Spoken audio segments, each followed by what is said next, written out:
कामयाबी के लिए हर एक आदमी को दो चीजों की सदैव जरूरत रहती है। एक तो कठोर परिश्रम, बहुत कठोर परिश्रम जिसे हम कहते हैं, बहुत कठोर तपस्या चाहिए।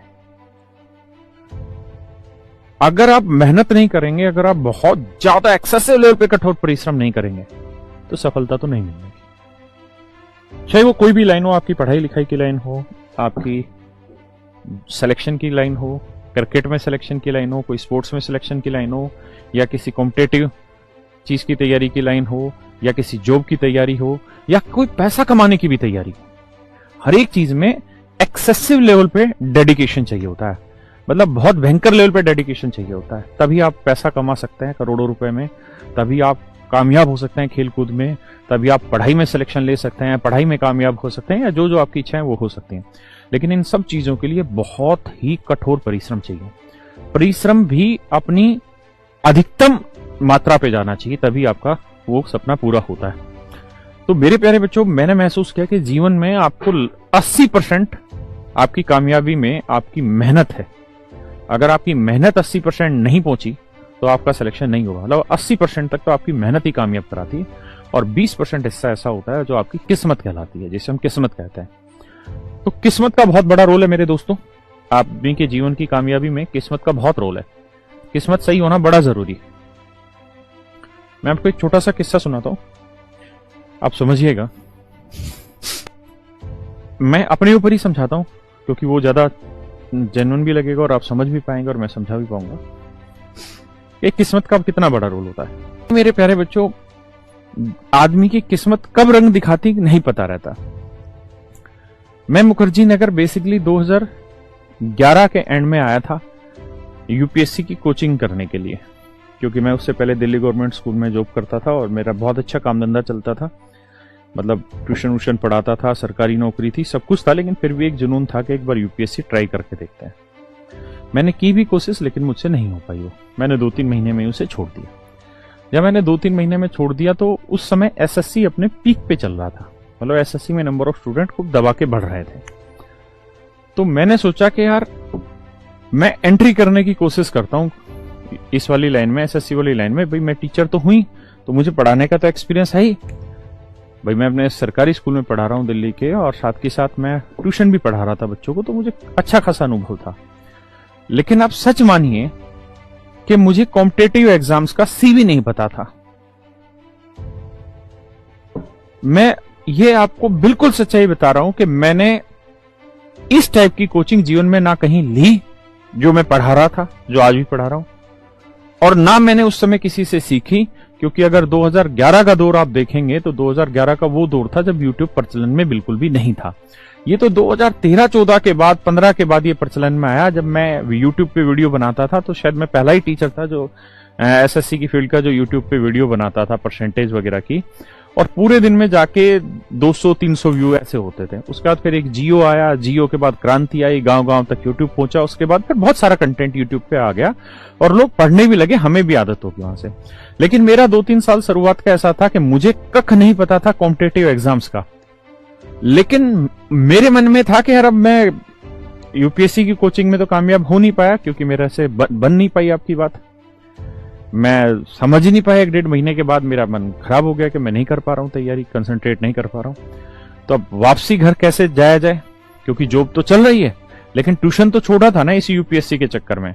और आप सोचिए 2011 में अगर आप 1-1.5 लाख रुपए ट्यूशन पढ़ा के कमा रहे हो तो बहुत बड़ी चीज थी। और अब आप दोबारा से जीरो पे आ गए, क्योंकि एक सरकारी तनख्वाह है। तो इत्तेफाकन से हुआ क्या कि मैंने सोचा कि इस लाइन में ट्राई करते हैं कोचिंग की में। तो मुखर्जी नगर में करीबन 25-30 इंस्टीट्यूट थे मेरे बच्चों। मैं 25-30 सभी के पास गया, और सभी के पास कोई इंग्लिश का इंस्टीट्यूट था, कोई मैथ का होगा, कोई रीजनिंग का होगा, बहुत सारे अलग अलग टीचर्स के इंस्टीट्यूट थे और ठीक ठाक इंस्टीट्यूट थे उस समय।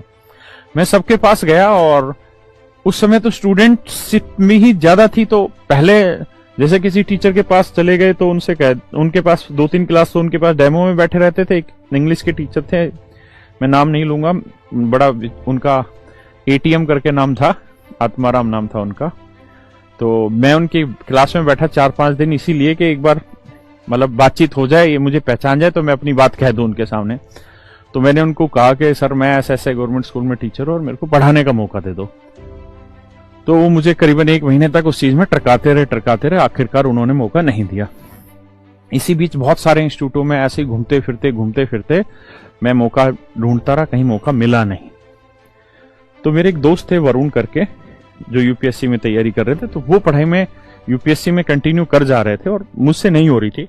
और मैथ वालों के साथ एक ये बहुत बड़ी समस्या है कि जिनका मैथ बैकग्राउंड रहा है ना, उनके बस की जीएस वीएस पढ़ने की औकात है ही नहीं उनकी, क्योंकि उनका जो सेटअप है ना वो बिल्कुल डिफरेंट होता है सोचने का। और ये जो यूपीएससी वाला जीएस वाला पोर्शन होता है, इसको सोचने का और पढ़ने का सेटअप बिल्कुल डिफरेंट होता है। हमें आंसर करेक्ट चाहिए होता है मैथ में, और वहां पे आंसर करेक्ट आता ही नहीं है, वहां तो आंसर की एक रेंज आती है, तो हम उस रेंज में अपने आप को शामिल ही नहीं कर पा रहे थे। तो मैं थक हार के 1.5-2 महीने में ट्राई करता करता बिल्कुल परेशान हो गया कि भाई मौका तो यहां कोई नहीं देने वाला। और उस समय एसएससी ने 2011 में पहली बार ऐसा किया था कि प्री तो था ही ऑब्जेक्टिव, मींस भी ऑब्जेक्टिव कर दिया था। पहले मींस सब्जेक्टिव होता था लिखने वाला, तो उस समय क्या हुआ कि ऑब्जेक्टिव कर दिया 2011 में। और सबसे बड़ी चीज ये हुई कि 2011 में एडवांस पोर्शन मतलब इंट्रोड्यूस कर दिया एसएससी ने, जिसे हम ज्योमेट्री, मेंसुरेशन, ट्रिग्नोमेट्री कहते थे। और एडवांस पोर्शन इंट्रोड्यूस किया तो एडवांस पोर्शन का जो 2011 का मीन्स था, उसमें जो उसका जो रोल था वो कुछ ज्यादा बड़ा कर दिया। यानी 70% मीन्स में एडवांस हो गया और 30% अरिथमेटिक हो गया। तो उस समय एक बड़ा जाना पहचाना इंस्टीट्यूट था जहां मैंने शुरुआत की पैरामाउंट में कोचिंग की।